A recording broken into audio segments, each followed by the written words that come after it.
We're going on with your project, but the money that comes every month cannot go around for you to start the execution of projects.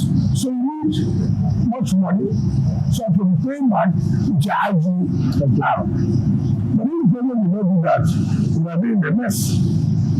And that's the truth of the matter, we are being a mess. We cannot correct them for something happen. So all we do at the end of the month, what comes in? So we amount of money. So how do we try it? With the number projects, capital projects that are carried on, it will not work. So the number of facilities that can be a blessing, and that is done by somebody who understands how to make governance easy. If the president has not done that, all this we are talking about commitment of projects and this and that will become a new situation today.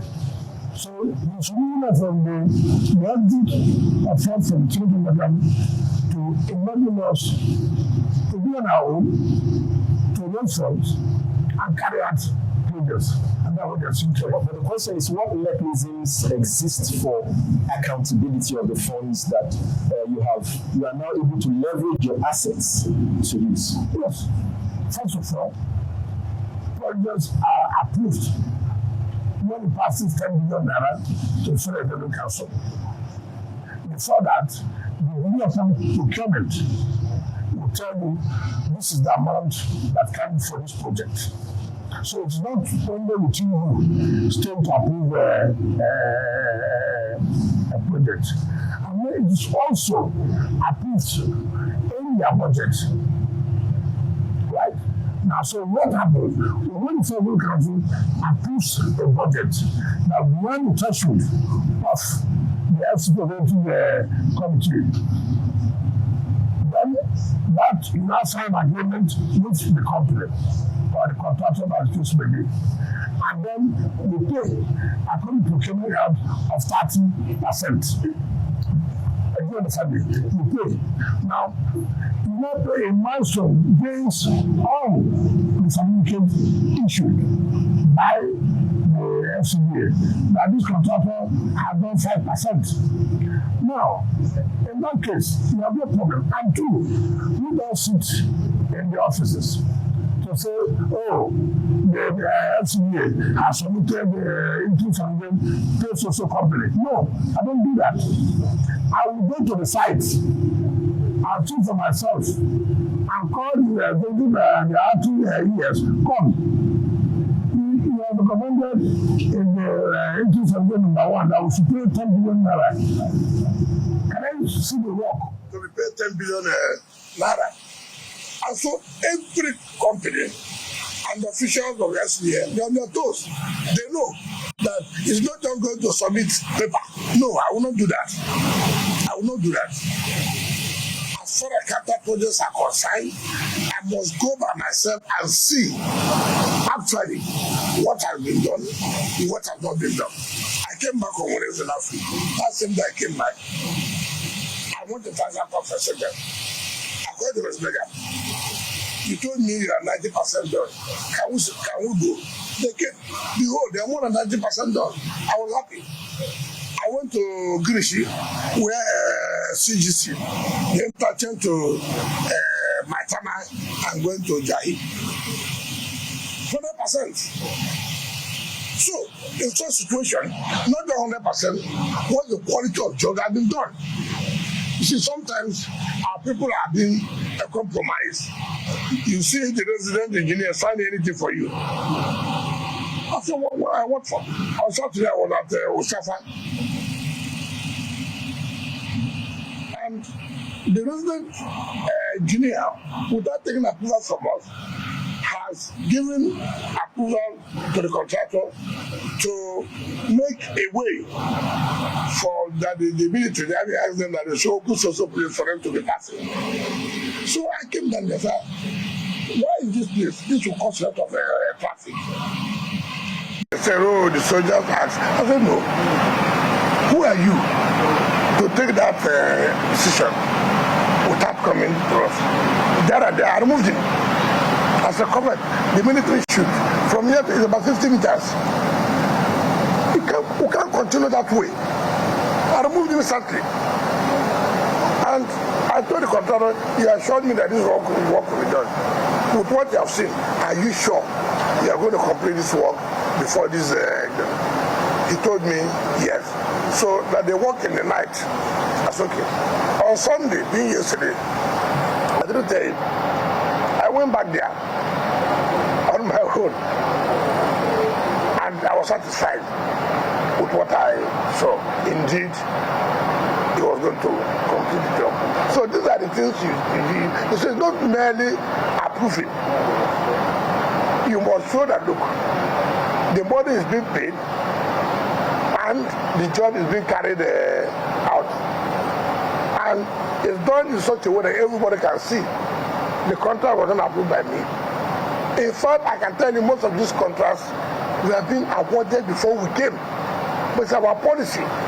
They don't just abandon projects because you did not supervise the award of the contract. No. It's a public funds. Government is a continuum. If you allow that, then you see projects scattered all over the place. And that does not make the city to be clean. So you do have the president directed that, look, we must try as much as we can to see that all these most contracts are awarded 2005, 2010, 2015, up till now. And that's why we provided in the 2025 budget 85% of our capital expenditure to complete the ongoing projects. There are so many people that will come to say, no, we are not the ones who are awarded. They'll go and award their own contract. No, it's not about we awarding. It's about we giving the people what they want. And if these projects are going to be positively impactful on the lives of the people, why not continue? And that's what has happened.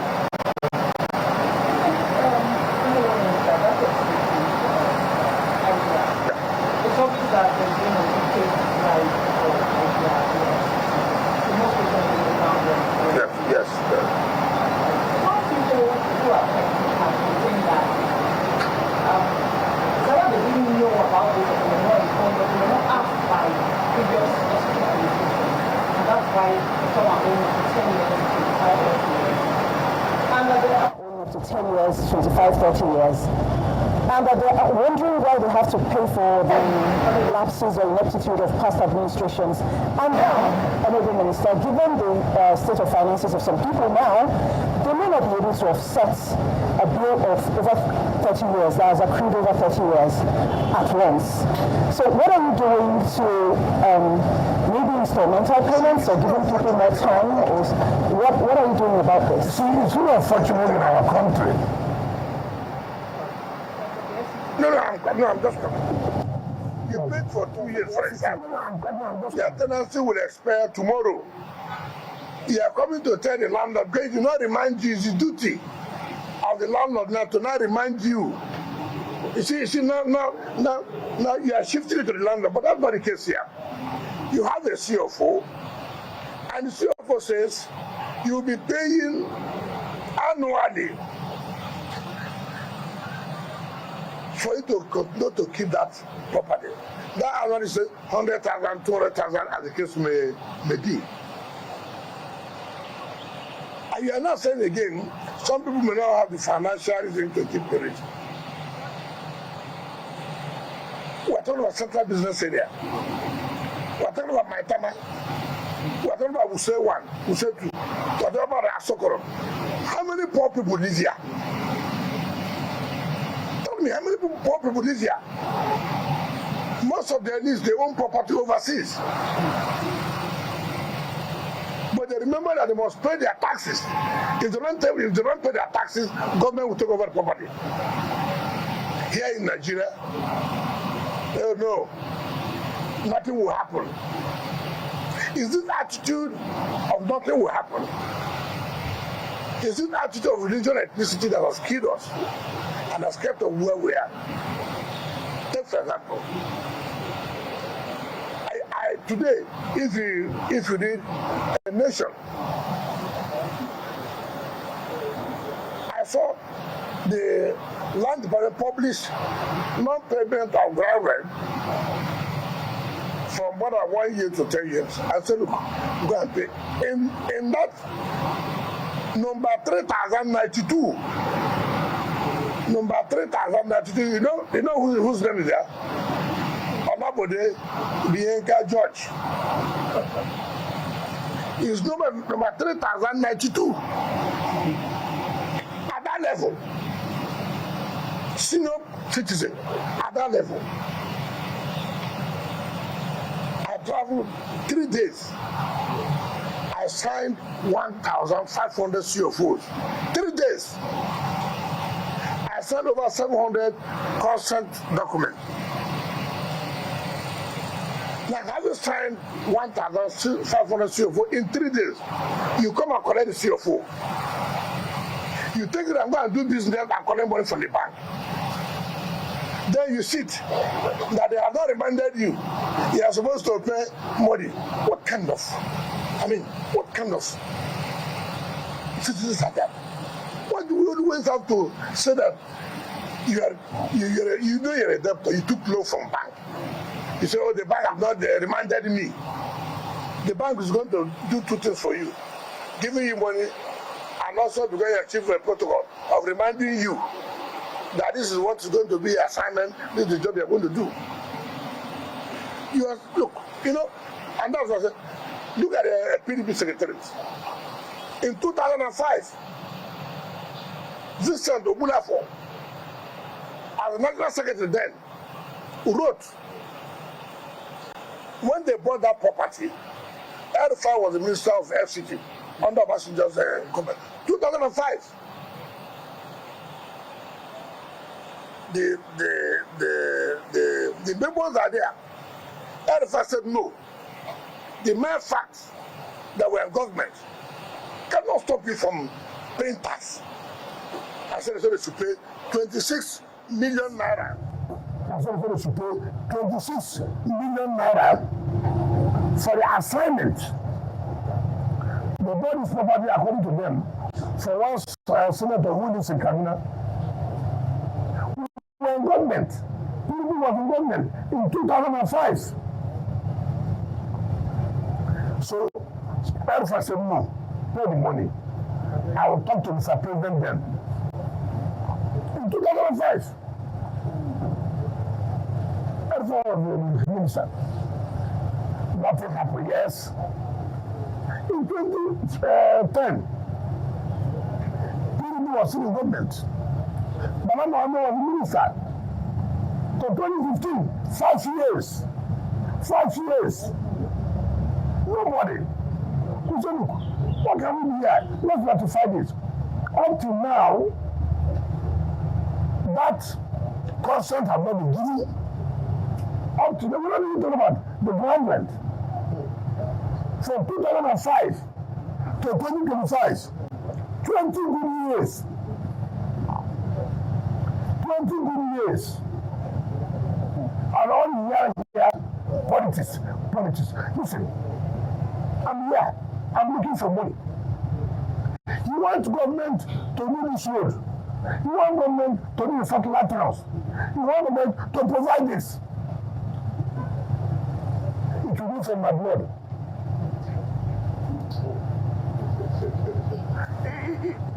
This is a country where we only respect the laws of other countries. When we go out, you see us obeying.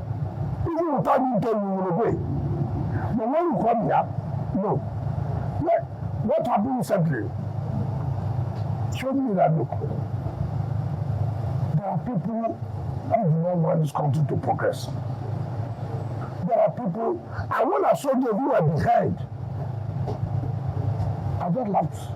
I said, you need leadership that have to tell you, this can continue this way. It exposed so many people. All those who are complaining about the poor, have you seen any poor man?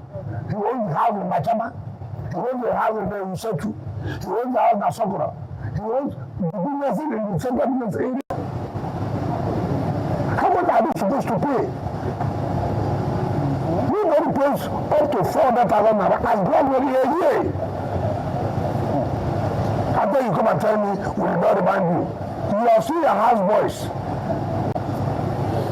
duty is to come and remind you that you're a debtor. Who is it to tell you that as a tenant, your house rent has expired? I mean, look at the kind of excuses. And I laugh. Some people will even say play politics. And so, we're the ruling party. It will affect us. Affect you how? Are we taxing based on the APC? Are we taxing based on the PDP? So how's it going to affect you? But because kinds of maneuvering, all kinds of blackmail. Oh, the minister is too hard, minister is not this. These are the same people who complain that when the former government was here in the 80s, that they never knew if there was any minister.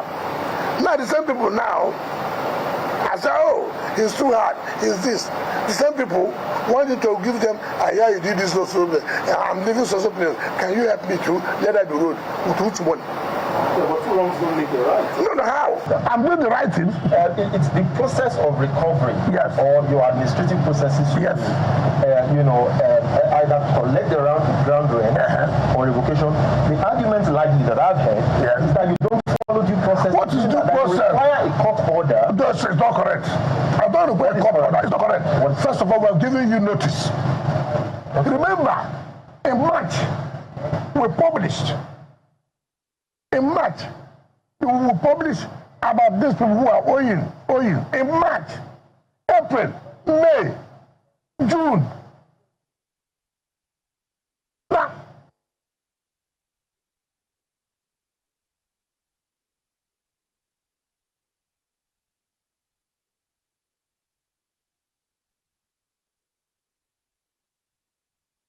it's unfortunate. I said, no, I don't want this a confession here. You go back to the party leadership, tell them to tell Nigerians that, look, indeed they found that I did not do anything wrong. It was them. They should even thank me. They should even thank me. If not the presidential intervention, I believe that. People say heaven will come down, heaven will come down. Well, then, the it's only 7.8 million naira. Which you are the loyal party of that. You can't even pay. If the first of all, it's not in my name. Even them cannot pay because the problem is not in their name. But that is not the point. Who is one that will say, people like Gorege will say, look at the debt. How can he say so? I read what he said. If you are an old man have no job, sit down in your house and read the newspapers. Gorege said, PDP made me. PDP gave me national name. PDP, I agree. Party cannot make you. You are the one that made the party popular to win the election. Party. Now, come here. Party cannot say you are popular. It is you, individuals, that made the party to be popular. Look at it this way. I agree that PDP made me. Ask Bode George. Whom did PDP make in Lagos? It is the party that makes. Whom in Lagos the party make? Since 1999, not one assembly, not one house of rep, not senate, not anything. not anything. Not anything. And then you are talking to me who has labored, campaigned, and worked for the party to be the major party in the state at national level.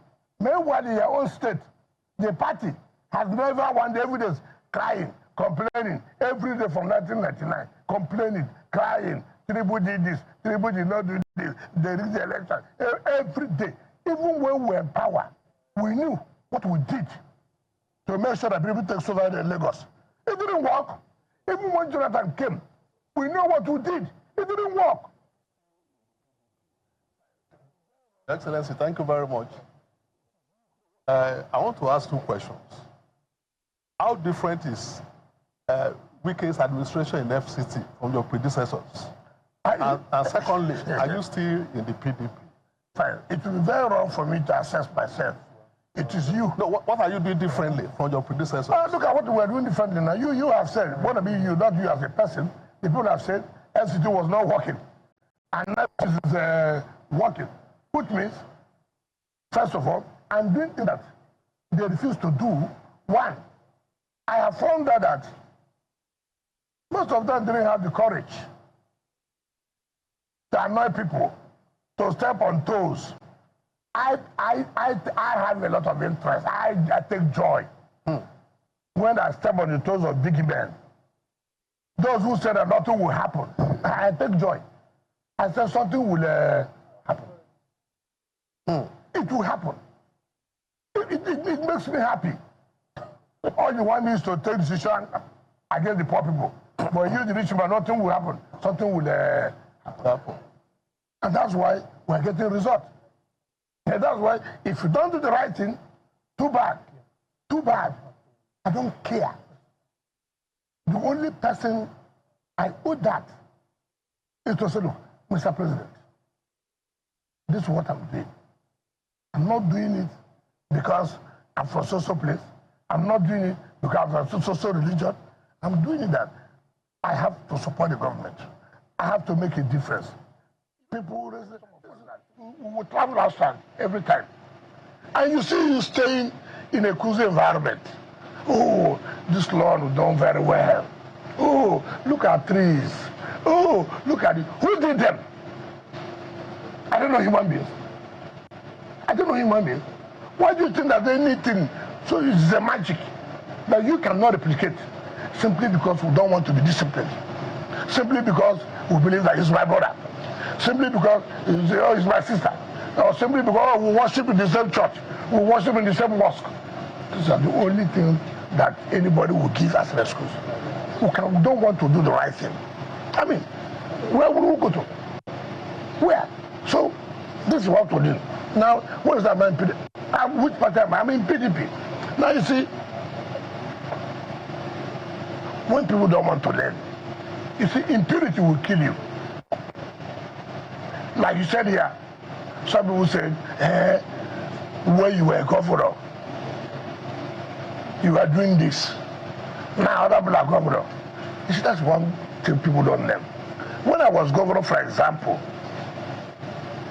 the circumstances may be different.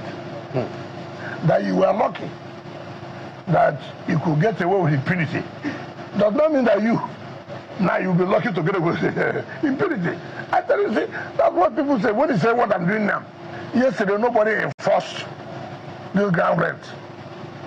That means nobody will enforce the ground rent again. You see, it's a mistake. No. The man yesterday, or you yesterday, you were lucky that the man did not enforce it. Now there's a new man who said he must enforce it. So also it is in the party. If as a governor, we were lucky, assuming we were lucky to get away with impunity, you cannot say because you too, you were also based on this impunity you were acting. And why don't you also allow you're lucky? You know, like with an armed robber there, you pass, you escape. Does not mean when another person is going, he will escape. No, it doesn't work that way. Now, I am still in PDP. I work hard for this party. I've not seen anybody who would have the guts to tell me, Wike, you are not the member of PDP. Who is that? What is his contribution to the party more than me? All right, let's leave parties for now. Let's take you back to the FCT. I know there's a lot of questions to ask concerning the party one, but I want to take you back to something. Now, your 2 years or less than it since you became minister has been very evident in terms of the projects that you're doing. You've shown the courage to expand infrastructure. I mean, your Mr. Project, Mr. Infrastructure. And even without a band, a lot of residents here applaud the work that you're doing in this regard. However, there are also some people asking, so what next in terms of what to expect? Is the signature of your administration going to be about your infrastructure, roads, and the likes of it? Or are we going to see a shift away from that? Maybe not away, but a shift aside from that. Maybe housing, seeing that we have housing deficit here and schools. Okay. Government cannot provide housing alone to the people.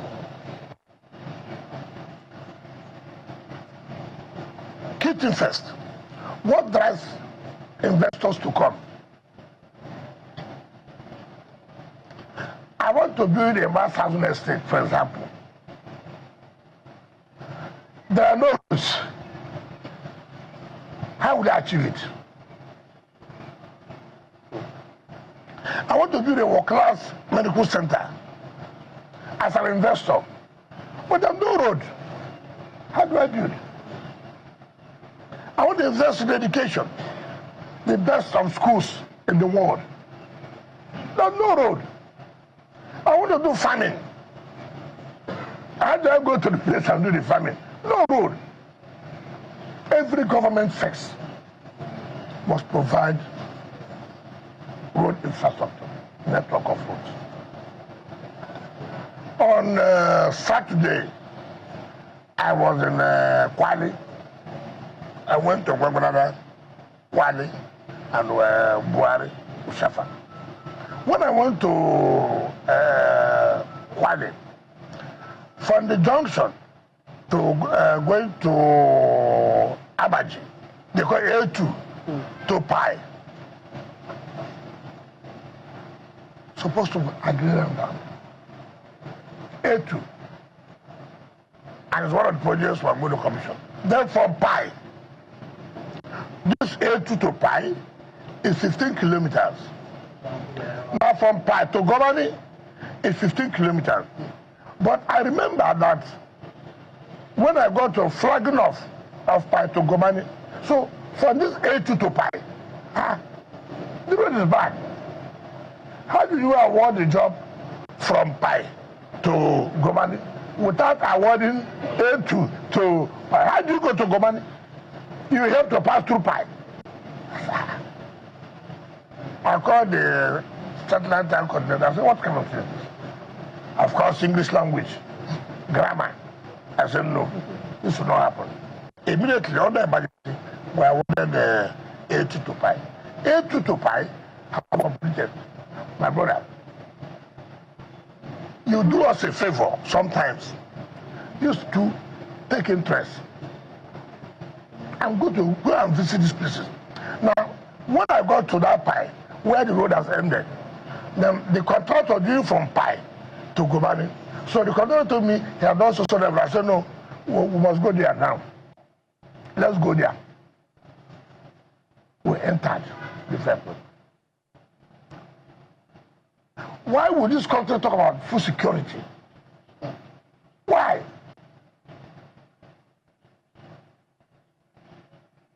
Look at the land, the green land. Look at the water. You can even do irrigation. I cried. I said, but again, who will go in there? There's no road.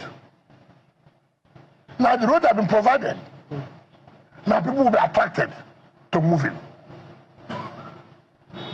If you don't provide road network, which is the lead to anything called development, you can't get it right.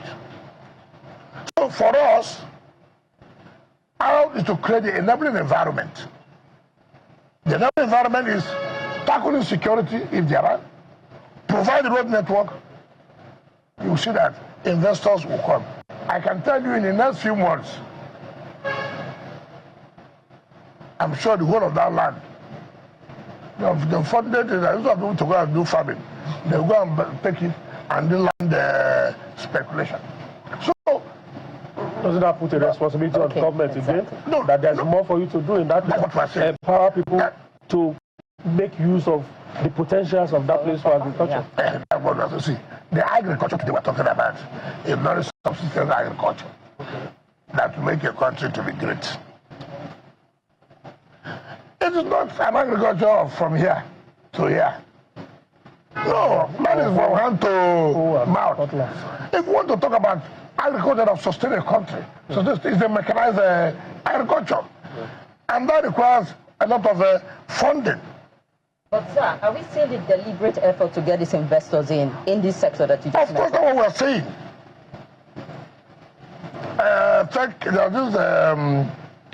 They built a Dubai City Walk. Okay. They came. that they want to replicate what we call it Abuja City Walk. I said, okay, fine. I said, I'm not going to send director of land. I'm not going to send director of urban be to them, no. I said, I'm the one in charge. I said, when are people going back? He said, I'm going back tomorrow. I said, no. To show commitment, you won't go tomorrow. Follow me. Follow me. Oh, that's done. That's what I have in mind. The roads have been done. When we got there, they said, look, this is a perfect place. I said, no, it's not the only perfect place. Wait, I will give you the arrow phone now. To show our own commitment, we want this thing done. That's what leadership is all about. I don't want anybody to go and sit down and begin to do a bureaucracy for me. I want it to get done. I sat there. I called the director, I called the director of surveying and all that. I said, listen, I'm the chief driver of this project. So I told the people, sign an agreement for me that you have to kickstart this, finish the first phase, so I'm just signed. And then if it doesn't, I take back our land. They took it, I gave them. Every day, I called the director of the Roman control. I said, listen, the moment they submit the document here of the building approval, what I told them, bring it to me. Because when you go to, without you knowing, some of these, I'm told to respect, civil servants will just sabotage you. So I called the director of Roman control, let me tell you, this will drive you from your work. If they bring it today, the approval must come out in 48 hours. We must do something for people to believe in us, that we are serious. See what the president is doing. Look, I'm ready to, relax so many things, to encourage investors to come in. We are ready. I still now what that is going to pay off. By July, they are coming to lay the foundation. The same thing that you have in Dubai City Walk is the same thing you have just in Abuja, that you have in Abuja City Walk. That is, but if we had got there no roads, what will happen? It will attack them. Look at so many. I just asked a question. They gave EFCC where to build an academy. They gave so many people land there. For how many years? There's no road. Yes, how do we have the place to build an academy? We're going to commission the road. I've just finished it. Now people are driving in. Without that road, nobody will go and do anything. Without that road, yes, you cannot build an academy, which will lead to the development of the area. How do you give people land? No infrastructure. How can the city develop? Individuals don't build roads. Individuals don't provide water. Individuals have been doing it, sir. No. Tell me where individuals have provided road. All they do is a makeshift. That is not with basic infrastructure in terms of water, in terms of light, in terms of water communication. No. And you don't blame them. You don't blame. You just go and grade something. He said Chaduka Road. It becomes kidnappers then. Well, I guess that's what life largely is in Nigeria, that where individuals literally, although they become governments, become government on their own. But I'm still interested in the question of infrastructure. The budget, the FCT, the budget is about 1.8 trillion, I think. Yeah. And then your administration has set aside 72% or about 1.3 trillion on capital projects. But I want to ask you a question on the small things: water, security, CCTV, and water to start with. I think Gwarimpa, we have been struggling to get water out of the tap for the last 2 weeks. You said rehabilitation going on. Yes. How long is that rehabilitation? No, you see, first of all, when things have not been done well, it has this effect. And it's very painful. It's this attitude of everything on bureaucracy. You remember when we came, we awarded this Abuja Greater City Water to the Chinese Exim Bank and this and that. My brother, to tell you the truth, when you look at some of these things, you just wonder, do we really love ourselves? Do we really love ourselves?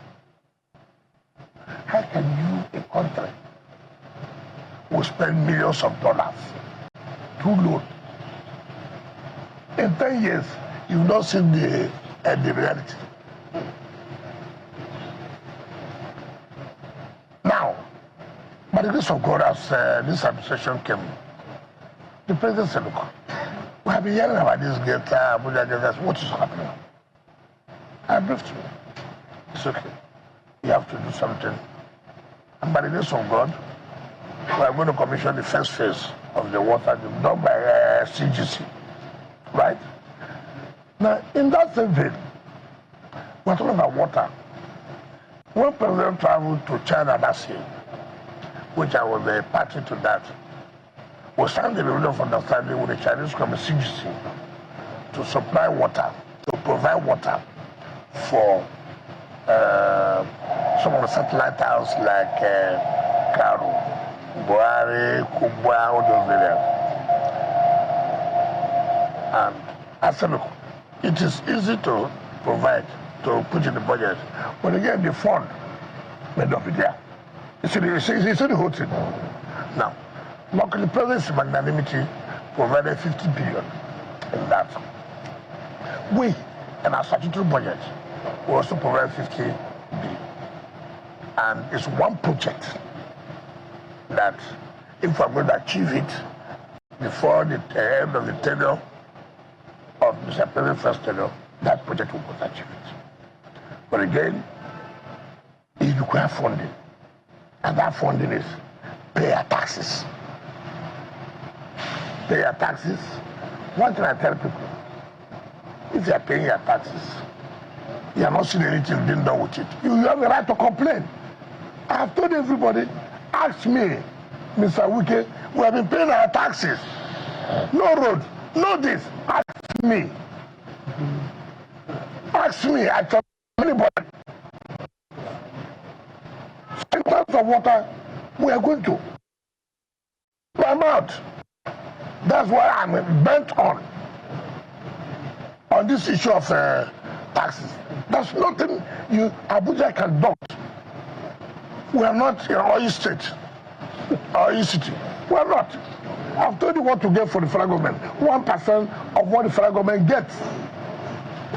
So with all these taxes, you would have even said, ordinarily, there should be a special intervention for the FCT capitals by the federal government. If the federal is the city, is the capital of the country. Therefore, there should be a special intervention to make sure the city looks like other cities. It's not this way we're just breaking our head to get money to pay, and big men, elites, will be trying to say that no, that's why we are resisting. You should help us, our ambassadors, to also talk to public. We are saying this should be done, this should be done. Have we done our own part? Look at the publication we made today about Grand Rent. Over 5,000 names and the amount there. Like my sister said, have you remanded them? Well, remanded them. No, that's what they are saying. No, but you know, so what I'm trying to say that when the last comes, we have remanded them. Go and pay. Nobody's business is to take your land. How many land will you take? Okay, take for example, they carry blackmail. Oh, Minister, I want to take the whole land. You carry it to where? Give to his friends. I mean, okay, even if I give to my friends, would they not pay the ground rent? The issue that government wants the tax to be paid, so you can use the taxes to do something. That's all. That's nothing. If they pay now, if they pay now, we're not interested. Our interest. Do you know that since we started, go and see the rush now. That's Nigeria for you. Go and see the rush. Is it what it's supposed to be? Okay. Honourable Minister, I'm staying with infrastructure, but this time mass transportation. Yes. Public transportation is getting quite expensive in Abuja now. People complain about when they try to take the ones we call drop from a very short distance, they're asking them to pay 1,000, 1,000 plus. And Abuja is a city that should have effective mass transportation. What is your government doing about that? Thank you. Like you said, we always have complaints and everything. You want everything to provide, which is right. But you like it to be free. We are not doing the socialist and communist government yet. No. Okay, look at what's going on now. We are providing bus terminals. Go to Mabuchi, go to Kubo, go to Central Business area. It has never been there before. Part of it is to fight insecurity, and part of it is to give effective transport system. What we intend to do as to reduce the cost, like you are saying, is to provide massive, quite good number of buses and taxis in FCT's own column, that you will know that, look, this is for FCT. And then, of course, subsidize it because of the hardship. But let me tell you, there's no time Nigerians have ever complained. Honorable, can we do something? We need to go on break because it's statutory. We need to go on break now. We'll allow you, when we come back, we'll allow you to explain further how those bus terminals will operate and the other components of it that are still in the offering. We'll pick up from there when we come back from the break. Okay, we'll go on a quick break. We'll be right back to continue the dialogue with the Honorable Minister.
Bother you.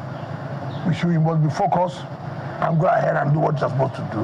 So how soon will you overcome all these obstacles? Well, it takes time, but we have started. Because all these problems will commission the bus terminals. Yes, no, and they can't lie fallow. No. I say we commissioned it this month way. Yes, I was saying we're going to provide, but will be run by private individuals. We will not allow. How soon? No, I've told you that the president is going to inaugurate it this month. With the buses? Yes. No. Then the buses are already coming. Because you have to buy what's in the budget. We are provided in the budget for 2025.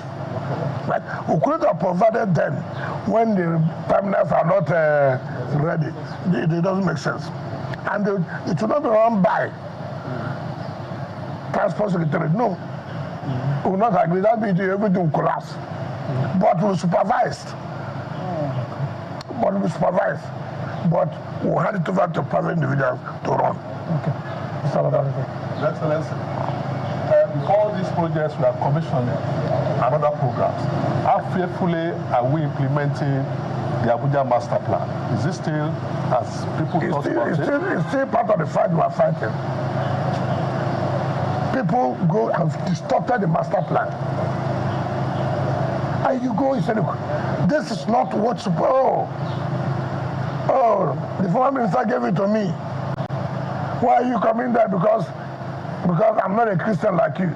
Because I'm not a Muslim like you. Because I'm Igbo. Because I'm Yoruba. Because I'm outside. All kinds of things you hear. And you don't even want to say, gentlemen, let us tell ourselves the truth. Look at this place. It's supposed to be green. Look at it. It's supposed to be drainage. Why this? And somebody wants to say, this must be implemented. You see blackmail. They give them platforms on the television, social media, or whatever, and begin to lambast the government. Simply because you want the right thing to be done. That's where we're supposed to, if you are, even where I live, from Asokoro, going to Uzape, Papaduba. Gilbert did that road.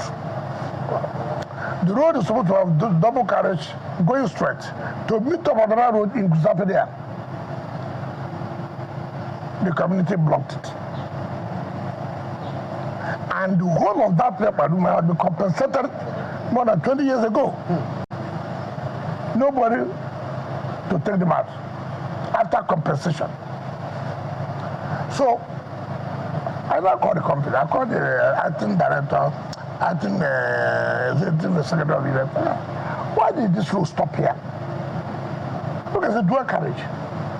It must be leading to somewhere. He said, yes. There's about 600 meters to connect to the other road. I said, what? He said, the village. I said, why are you talking like this? Which village? I said, even though they have been compensated, as a call me director of the settlement, call me. As you can call the chiefs, call their youth. I will bring it down. The road must pass.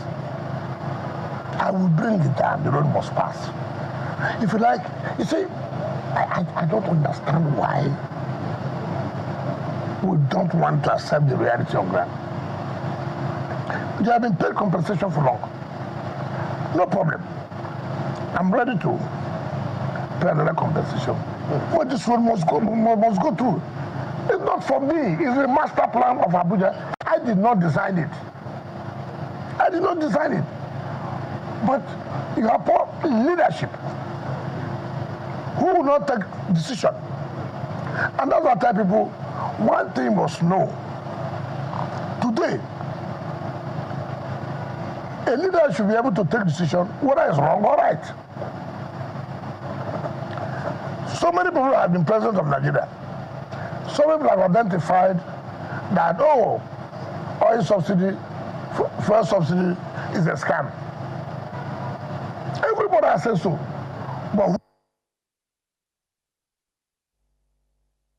who has taken decision? Have you reached a compromise with the villagers? No, I know this road you're talking about. No, I'm I know that road. I hope you don't have land there. It's you I'm worried about because you may be accused that is because you have your house. Don't worry. You see, as in my position now, don't bother about the accusation they give to me. All those things will evaporate. You cannot be in government. You cannot be serving. Then you say nobody will accuse you. You don't need to worry. As I said, you don't want to serve. The point I'm making about leadership. Every president has come. This fuel subsidy is a scam. What have you done? You know it's a scam. What have you done? Courage. What did the president do? The first day he was warning. Subsidy. This thing has to go. Everybody, he said it will go, it has gone. Leadership. The ability to take decision. It doesn't matter. People who may be angry. No decision will favor everybody. But to the greater majority of the people, today that decision he took has made more money available to the states. So the point I'm trying to make, I said, go and call your chiefs. That road will pass through.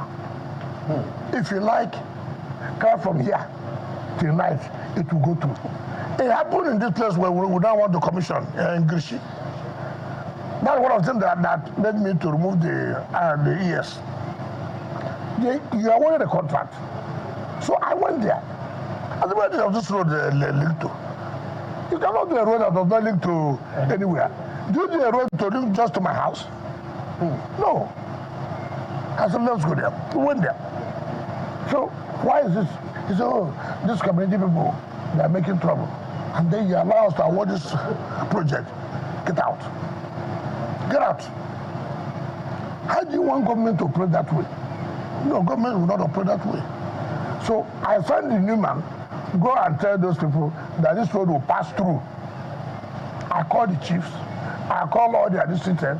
I called, okay, I'm going to relocate. Even if the compensation, I made it 200%. I traveled to Milan. The company called me, look, they're not going to meet up because the communities have refused. I called the active ES. You are from Abuja, I said yes. You are the active ES, I said yes. And your people are stopping government from doing road that will benefit them. It means that you will lose your job. I'm going to make sure you go back, and I'm going to transfer you to a place where you will see where to work. So better go and tell them, as I come back, I'm going to supervise that demolition. I came here, I flew in from Milan that same morning. I went there, I told come on, demolish, come first go there. Come on, demolish it. But what happened? Then I came.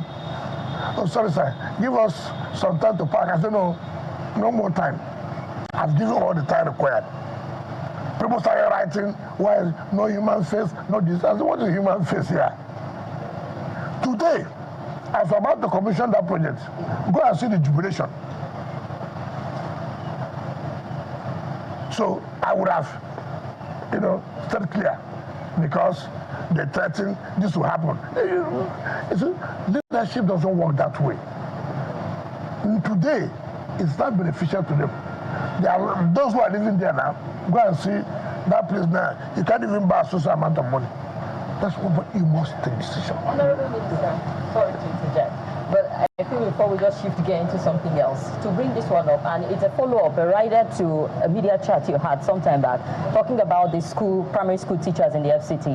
And your intervention then was to withhold 10% of their IGR and set up a committee. Now, between then and now, a little curious to find out what's the committee up to in terms of that? Well, the committee has made their recommendation, and today is 2nd of June. The Permanent Secretary Treasury is already working out how much they are supposed to have by their normally is the beginning of the next month, right? That we're entitled to access our IGR, because it's not when IGR is paid, you access no. It stays for 1 month. Then you're able to know just how much you got for this month, and then you move 10% of that for the area councils. So I'm sure by the time we would have finished this, we must also have to tell ourselves the simple reality. We must make sacrifices. It's unfortunate. We are not owing. The area councils that are owing. But we cannot also say because we are not the area councils, we allow our children to suffer. It has happened last time where we brought 60% of our money to cover what they are owing. Let them be 40%. But again, that tells you about leadership at the local area. I don't have the power to sack any council chairman. They are elected chairman. I cannot do that. I cannot do that. Even some of these measures we are taking can be challenged in court. But however, you need to take these measures. You need to take the measure to save the situation on ground. And so what was agreed that look, well, once we call them, listen, every month. This is what we should pay. You go back to the classroom. We are not going to give this money directly again to the chairman of the area council.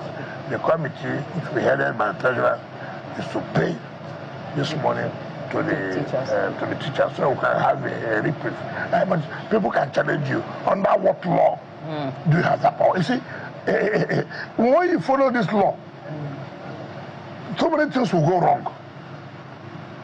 When you follow, how do I feel now? But there's a danger in not following the law also. To whose advantage now? To whose advantage? It is for the greater interest of the people that you, an individual, who are refused to carry out what you're supposed to do. So should we allow you now to continue with that, and our system will be producing miscreants, militants, because they have no access to education. So you have to wait. But like I said, it's unfortunate. But should we continue with that? All right, can we segue into politics? No, not yet. But perhaps if you are done with FCT, let me just do a recap then. On FCT, I know that your modus operandi is not to start new projects. But there are provision for new projects in the budget that has just been... It's about 15%. About 15% for new projects. Yes. And I know that around November last year, you advertised those new projects. There was a rigorous procurement process that had been done and all of that. Now that the budget has been passed, are you going to resume that process of awarding those new contracts based on the procurement process? Some have been awarded by the Federal Executive Council. Some have been awarded.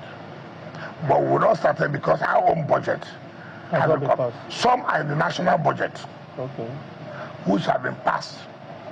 Some in our statutory budget, which have just been passed, but have not assented to by Mr. President, because it cannot be transmitted back to Mr. President. I can tell you the truth.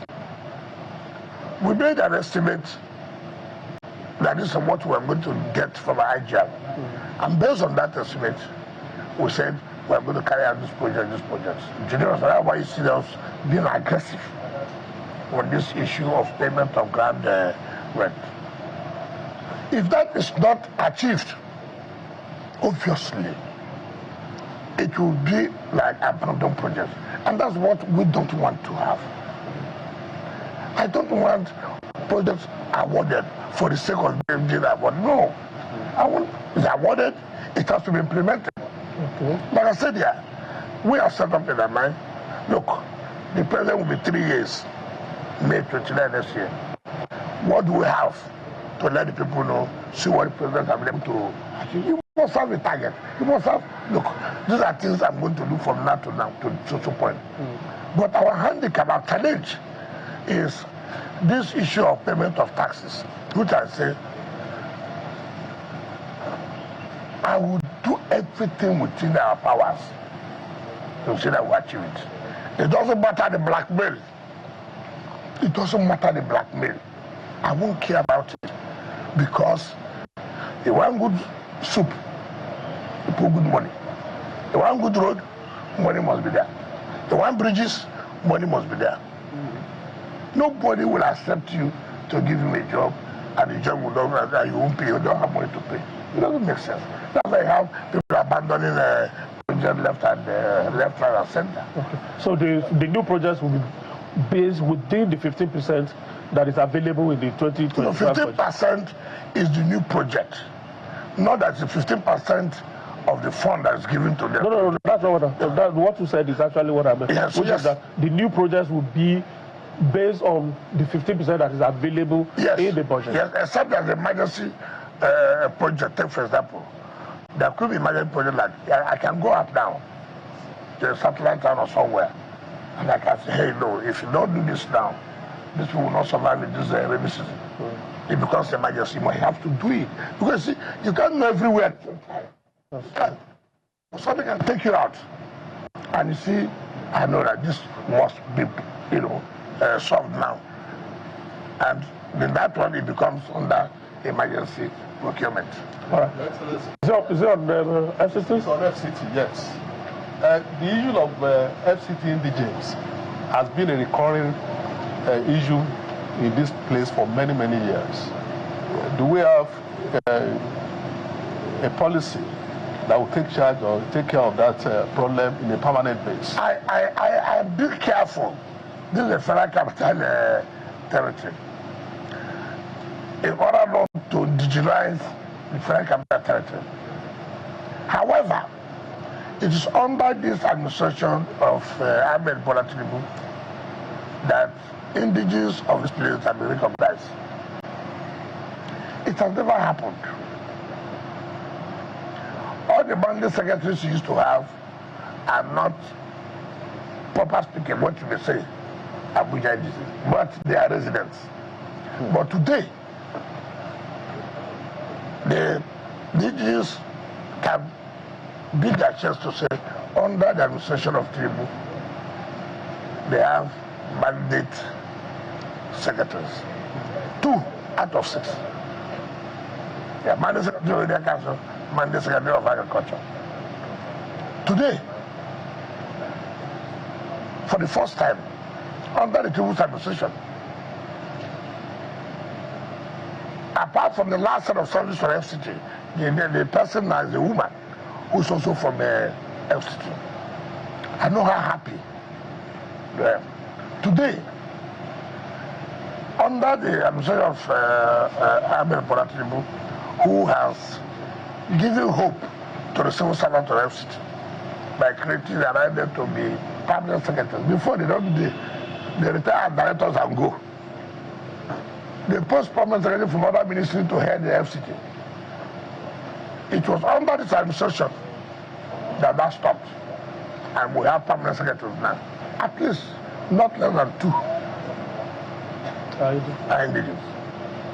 So you can see that the administration, even though not trying to say that you cannot represent Abuja simply because you are not an indigenous. But again, we have not lost sight that, look, we must also encourage them that they are part of the governance structure. That inclusivity helps to stabilize the place, and we can say to the glory of God that has been achieved. Okay, guys, we are very into politics now, and I'm sure Azu, you are ready to go. Oh yes, absolutely. So my question is on your recent disagreement with Governor Seyi Makinde. You know, you accused him of breaking agreements and undermining party unity. His camp has said that you are a saboteur, that you have sabotaged, that you are sabotaging the party. In fact, they have described you as a wrecking ball. How can you stay in the APC government and undermine the party that made you? I did not accuse Makinde that I said that we had a meeting and we had an agreement. That meeting was held, first of all, in Lagos by myself, himself, the former governor of Abia, former governor of Enugu, the former governor of Benue. That meeting concluded and said, look, let's move on and that is so that the party can be focused. Then we came back, and there was supposed to be a meeting in the former Senate President's house, Bukola Saraki. But before that meeting, that particular date, we also met in my house in Abuja, where we reiterated that, look, we have agreed on this, so let's move. That encouraged me to also attend the meeting in Bukola Saraki's house, and where we agreed on items and items and items. And then there was a meeting called by the Chairman of Governors Forum. In fact, Chairman of Governors, PDP Governors Forum was in that meeting, and where I was encouraged to attend the meetings. And I attended, and I met, but it was to my dismay. And that, look, what we agreed is not what is coming out. And by my investigation, which I said, look, you are my friend. It is not fair. We agree on something, then somehow it turns out differently. What did you agree on? First of all, we all agreed that Samayang, by the Supreme Court judgment, is the secretary of the party. Let us not allow the party to have question. You see, forget about those who will abuse you. Yesterday, did I abuse me? Did I abuse me yesterday? No, they abused me yesterday. So don't bother yourself about people abusing you. They will hail you. You are the one who's carrying our party. You are this and that. Why did I say that? Because most people do not know. And when you don't know, the public is not aware. Or they say, oh, this happened, this happened. So it's good to let the public know. See where we are. See what happened. See what did not happen. I read what one of his boys said, abusing me, all kinds of. Did you deny what I said? That is something matter. It's not about I'm a spoiler, I am this. Those are names you can give to anybody. Deny what I said. We did not agree. We did not meet. That is the issue. You can run courses on me, no problem. In politics, if you don't want to be abused, don't go into politics. Honorable Minister, you said something, sorry to interject, but you did say Supreme Court ruling. Judgment, not ruling. Judgment. Now, it gave some bit of ambiguous interpretation to a lot of people who are saying the Supreme Court is saying that the lower court does not have the jurisdiction to determine party leadership. No. You see, that's the problem we have. Who went to court to challenge that Samayang is no longer the secretary? Who went to court? It is Governor Sheyi and his people and Bada went to court. And the State High Court, the State High Court said yes. By him running for the gubernatorial election in Imo State, that is due to have resigned. Samayang went to Court of Appeal in Enugu. There was a split judgment of 2-1. Samayang went to Supreme Court. And the party also went to Supreme Court challenging that decision. The Supreme Court said, look, first of all, the man who went to court, what is his locus? Assuming that even a crisis is within the internal affairs of the party, and therefore set aside the judgment of the Court of Appeal. When the judgment of the Court of Appeal is set aside, what does it mean? Are you going to deny me the fruit of my labor? Now, what is the subject matter? Assuming they're not conceding, Malta secondary position was not zoned to southeast. Within zone to southeast. It's a zone between the north and south. And the south came back to want to go back close zoning. To say, okay, look, since secretary came here before, let it go here. But not as a party, national party, that it was zoned to the southeast. Okay. It doesn't stop anybody from vying for that position. But what it means is that, yes, that look, for us to work together, allow them to bring the secretary. We went to the National Convention. And he was elected. Not appointed. He was elected by the National Convention. Now you know it. To say, oh, the Southeast has said he should no longer be secretary. Who says that? And somebody was elected in the National Convention. People just give all kinds of misinterpretation, say everything that they want to say. It's not correct. So the seat of National Secretary was not ab initio zoned to the southeast? No. We have never zoned we zoned north and south. Okay. Then when they zoned to south, or they zoned to north, like the National Chairman was zoned to north, when the north now met, they said, okay, let it go from north central. That's how you came. how you came and left. Now, the deputy national chairman of the party, by the constitution of our party, should be the one acting in order not to deny that, not of their chairmanship position. It is that. Now, when the North Center came up to talk, I said, no, you cannot appoint somebody to preside over those who were elected. It must be by election. How can these people who were elected, National Working Committee, you say North Center brought somebody when it was the entire country that voted for the national chairman, even though he comes from a particular region. Now, to tell you how funny they are, they said they had a neck meeting, which is not correct. Look at the constitution of the party. Who issued notice of neck meeting? Secretary of the party. And he never issued any notice of any neck meeting. But the deputy secretary issued. How could he have? That's the point that we're making.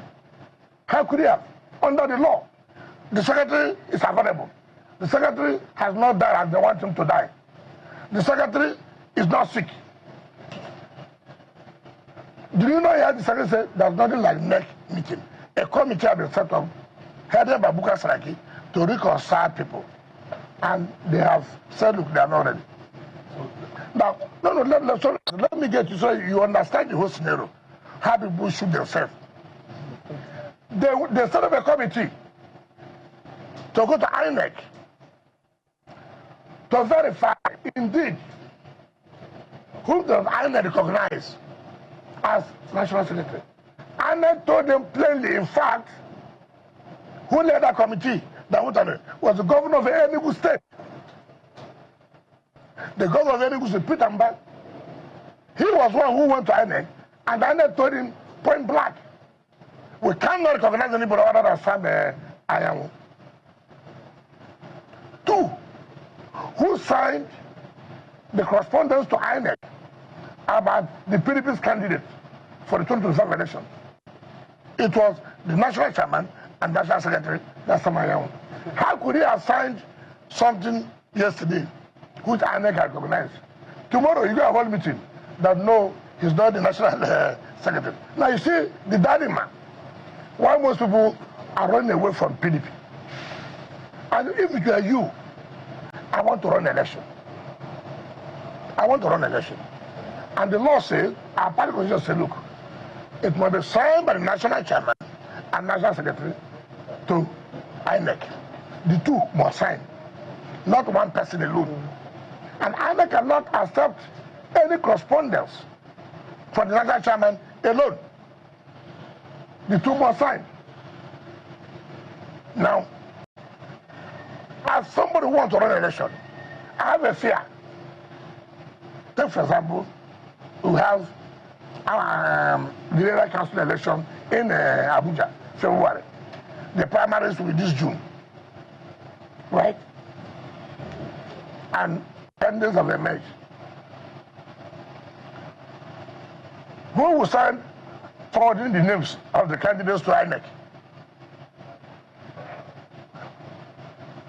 So would I take that kind of risk? Where INEC will reject. I will not take that kind of risk.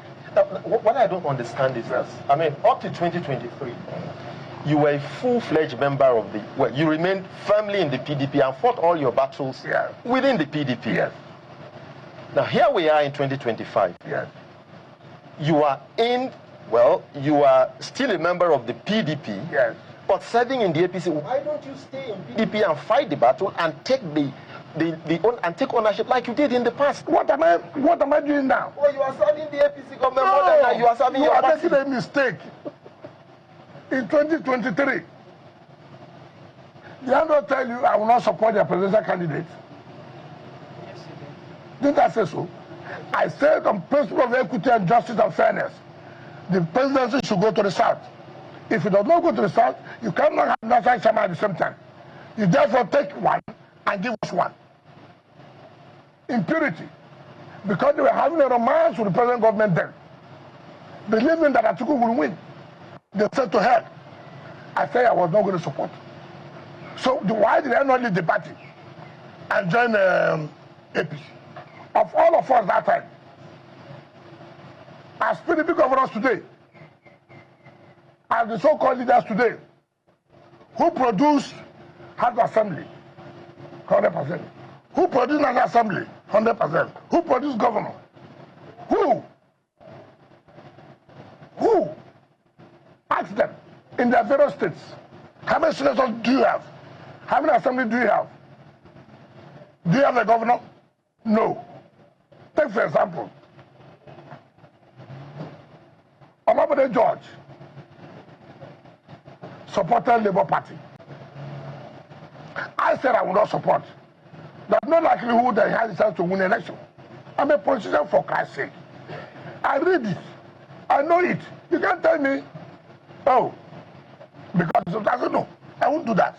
This man, even if we support, he can't win the election. Forget about this sentiment of this. It will not work. So, Olabode George and some of us, we said, look, everybody, you have to support a certain candidate. Choose whoever. We all agreed. What is the offense I've committed? That I supported Bola Ahmed Tinubu under APC. If I was playing anti-party, then PDP wouldn't have won for governorship. PDP wouldn't have won National Assembly. PDP wouldn't have won House Assembly. Our state was the only state in this country, in PDP, that gave PDP that kind of victory.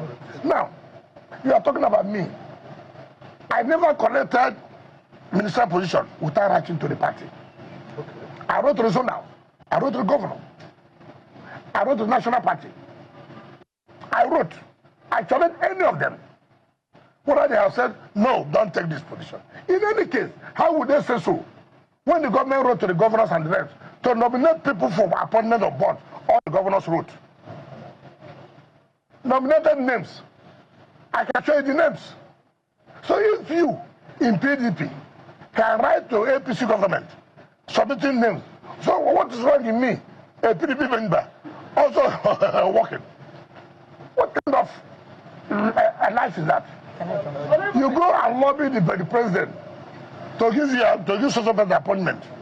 You come out in the daytime, oh, he's working with the APC. Baba Mohammed, he was APP. When Jonathan became president, they made him minister of FCT.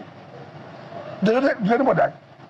When Obasanjo won the election, he made late Bola Ige, who had Alliance for Democracy AG, he made him Attorney General, the #1 position, the only minister recognized by the Constitution.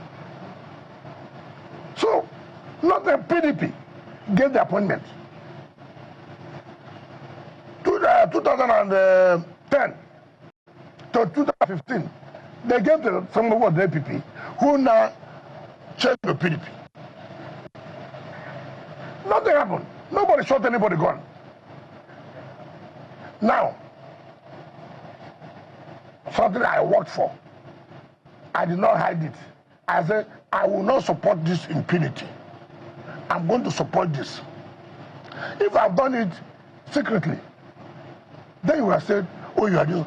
I made it clear. This impunity, injustice will not stand. And I've also told them that. So, what is happening in PDP is people who, I don't know whether I may call them undertakers. Because I don't see any reason why you put yourself under that kind of crisis.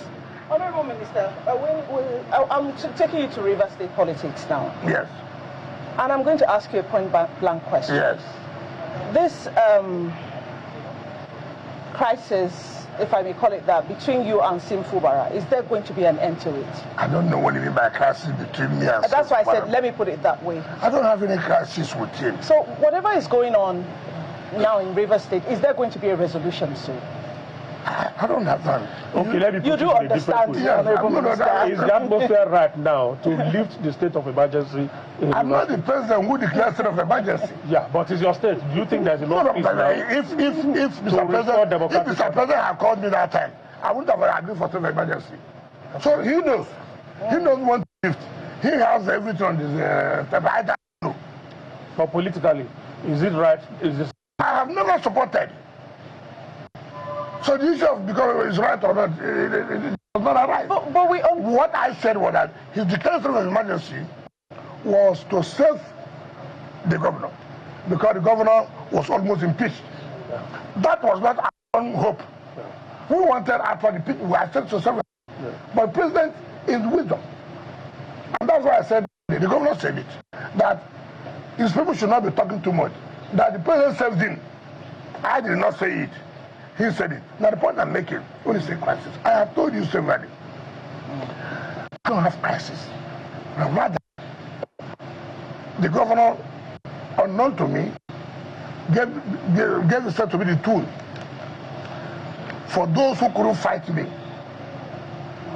to fight me.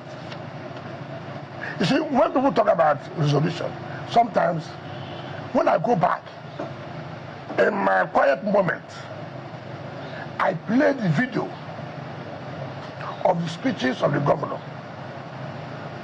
What he said, what he did to me. I will. Was it necessary? This was somebody who brought you, gave you food, gave you everything, did this for you. Then you became a tool for his enemies to fight him. You know, we're all human. Yeah. When people say there should be peace, nobody said there should be no peace. How do you feel? How do you feel? How do you feel? You know what you passed through by sending your son to school. You know what you passed through to make it be a human being. All of a sudden, in the night, your son came with two people with gun to shoot you. Just tell me, is this something that will just go away like that from your mind? You make sure you give your son good education. You make sure you provided food for him. You make sure he didn't lack. You are ready to sacrifice everything you had, and you made that sacrifice. In the night, they said the armed robbers. Who are the armed robbers? Your son is the one carrying gun. Your time is up. Somehow, God helped you. You didn't die. Now people come, carry your son, come and beg you, you know, is your son. I agree. But he said even held your leg. It's not correct. Okay. There's never been a time. So what is happening to everybody? You see, I have told people, this politics of television, this politics, I feel so bad. Every time I read these things, I feel so bad. Because, yes, once Governor Bapo Biodun, Governor Feboy, and one of the leaders from the Southwest, he came to my house, brought him. Yeah, okay, brought him. I said, listen, he's ready to make peace, this and that. I said, yeah, I don't have a problem. If you want to make peace, he has the yam, he has the knife. He said he was traveling. He traveled. I have not seen my eye since that day. So when people talk about it, I don't laugh. I say it is not to go on television to say, I don't know. Okay, will he make peace without the assembly members? Will he make peace without the leaders of the party? Will he make peace? You see, I try to be honest to people. I have said so. The mere fact that Mr. President said, look, make peace. it will be difficult for me to disobey Mr. President. But he should also know that it's not water that's flowing here, it's blood. Now, I gave the analysis here, which none of you tried to answer. These are people who vowed that you will never be governor. These are people who petitioned you to EFCC. These are people who, simply because envy, how will you bring Wike down? Then you provided yourself. And I'm going to bring Wike down. I have told people who do not understand what betrayal is, may they be betrayed 10 times more than this. That's my prayer. I have told you here, we want peace.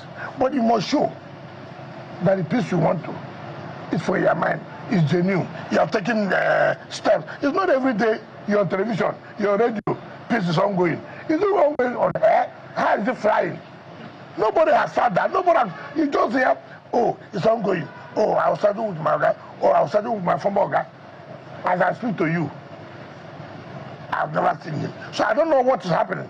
I don't know the strategy people are adopting. So that tomorrow they will say, we don't want peace.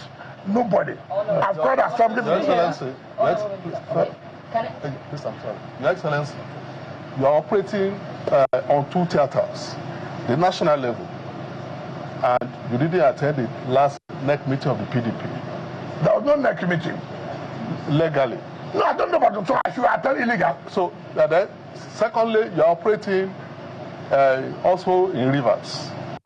Is there a possibility of, at all, if you look at it, because now the emergency will soon expire, is there a possibility of you reconciling with the governor of Rivers? That's the first part of the question. Second part of the question is that we are moving towards 2027. How do you see your future in the PDP? What is my future?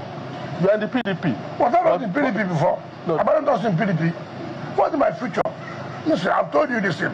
Is it because of our Swaju presidency? Is it what they're talking about? Yes, it is important. Why do you have to ask me that? Don't you know that I said that you want to run against him, in fact. So are you not aware that I will need the campaign in Rivers State? Why you want me to say no? Are you not aware that he did not get up to 10% here, but you will win here? Are you not aware? Okay. So don't be asking me questions. You know. You are going to lead the campaign. Of course. Okay. For the APC. Is that hidden? Okay. Honorable Minister, sir, just because we're pressed for time. Because I have said the South must produce the president. Honorable Minister, now aside from all the political talk, the average Nigerians have been complaining of hunger. And now we are seeing people who have served like 2 times governor and minister also saying the hunger has come to them. It feels like hunger pro max at this point in time. Okay. Now, how is your administration and the Renewed Hope administration addressing that specifically? Because we're seeing politicians say they're hungry. You know what I don't like in Nigeria? We have the time to listen to jokes. But they're influential people. Which influential? What makes them influential? You think they're influential? A former governor and minister? No, hold on. You are talking about Rotimi Amechi? Yes, sir. And you have been specific. I don't know how a man will choose his 60th birthday to tell lies. It's unfortunate. Of all time, it's your 60th birthday that people are celebrating you. You used to tell lies to Nigeria. You are hungry. Let us tell ourselves this. He was Speaker 1999 to 2007. Yeah. And if anybody knows, he was the most pampered speaker. Then he was reading law in London as a speaker, 1999 to 2007. He became a governor, 2007 to 2015. He was still reading law in London. 8 years as Speaker of Rivers State House Assembly. 8 years as Governor of Rivers. You never talked about hunger. You became a minister for 2015 to 2023, 8 years, super minister, transport, where you were borrowing money for everything, bank loans. You didn't talk about hunger. 2 years you have left office. I'm in coalition because I'm hungry. You're only hungry of power. And that's just failure on his part. How do you look at it? How do you insult Nigerians? How do you trivialize the issue of hunger or poverty? Why do you do that? You're insulting Nigerians. You joined Atiku. You joined because you are hungry. You're insulting Nigerians. You joined Atiku. You joined because you are hungry. Have you not insulted Nigerians? Just that you can't stay out of power. That's the hunger. You can't stay out of power. How would a man since 1999 to 2023 will stand before Nigerians who presided over billions of naira? These are the same man who on the national television told Nigerians he doesn't like money. Meanwhile, dollar was showing him. Meanwhile, dollar. You are carrying dollar. And you are telling Nigerians you don't like money. What kind of country is this? And we are listening to that. And you said it's influential. What's the influence? Let me tell you what's the influence. You know, we overrate people. We overrate people. What's the influence? He was governor 2015. He couldn't produce a successor.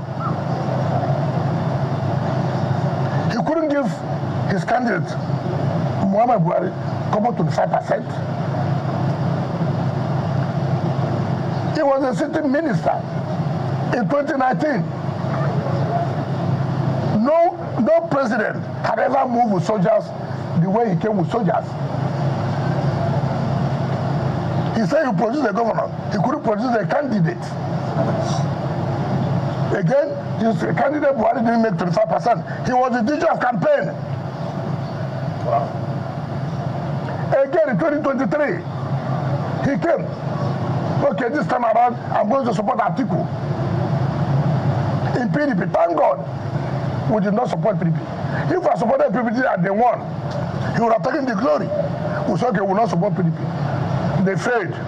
They didn't even get 10%. So what is his influential? It's just because, you see, look, I thank God he is in a coalition.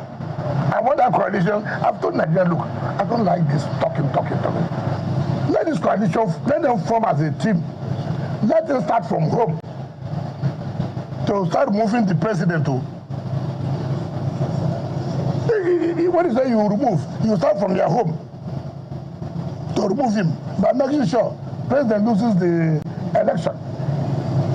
How could somebody come out on national television and tell Nigerians, if we want to remove the president now, we can. Is it a military coup? The water war removal leads to dictatorship, to the military. You only use that word, remove, when there's a coup.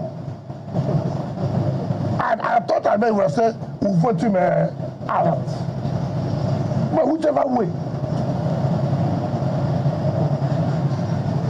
Whichever way. Why would a man not talk about, you saw what happened in this country in 2015, 2019. Look at the sovereign and Jan Pastor, 2023. All right, we have just 2 minutes. And the man is telling you that he's hungry. Any quick question? Insulting Nigeria, are you clapping her for him? Honorable Minister, okay, I do have a quick one. That the Minister can deal with in 2 minutes because that's just... I just want to know, Honorable Minister, final question. Do you care about PDP? Because there are critics who say PDP is going to implode. 2027, it might not survive it because of the infighting that is going on within the party. Now you're a stakeholder, you're an influential person, you're relevant in the party, and... Look, let me tell you. If I say something about PDP today, they're telling me, let them, no, you're not the one to lead me. Let them leave the party. No, but people are saying the party will die a natural death. Let me tell you, because some people want to kill it. We say it will not die. We'll make sure it will not die. That's why we don't allow them to get But it's losing stronghold. Delta is gone already. That is to tell you, okay, look at it. If it's a party, leadership problem, look at it. You won't tell me that you don't have intelligence that Delta will go. You won't tell me that you don't have intelligence that was Akwa Ibom. Now, leadership, what do you do? Should you allow it? Should you have? No. Send a team. But why are you doing this? No, you're making a mistake. This. Impunity. Let them go. Let them go. You know, it's opposition does not do impunity. No. We try to see beg, put everybody together. We don't say, let them go. Let me tell you, they are just playing the gallery. I cannot do that. The more you look, the less you see there. All the people shouting. I just give you some time. I came out.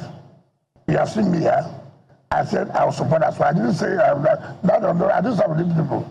The way we won other elections, that's how we will win. Did you understand me? I'm not a liability. I'm an asset. Whether you agree or you don't agree, I'm an asset. Okay. Whether you want to die, you don't want to die, I'm an asset. It does not matter. You may not like me.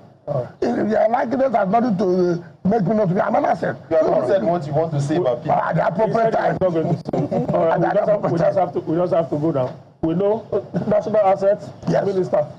Since it's an asset to PDP, it's also an asset to APC, so you are a national asset. I'm an asset to making sure that Tinubu wins the second tenure. All right. Thank you very much, Honorable Minister. We have to end it here. Yes, we have to go. Kim, yes. Thank you. Thank you very much. And of course, Mr. Ababari, sir. Thank you very much. Sheil, good to see you again. Thank you. And of course, Honorable Minister, thank you for granting us this audience. Good to see you again. That's how we draw the curtains on today's edition of the Ministerial Chat with the Honorable Minister of the FCT, His Excellency Nyesom. We hope to see you again. Until then, we say goodbye. My name is Benga Arulema.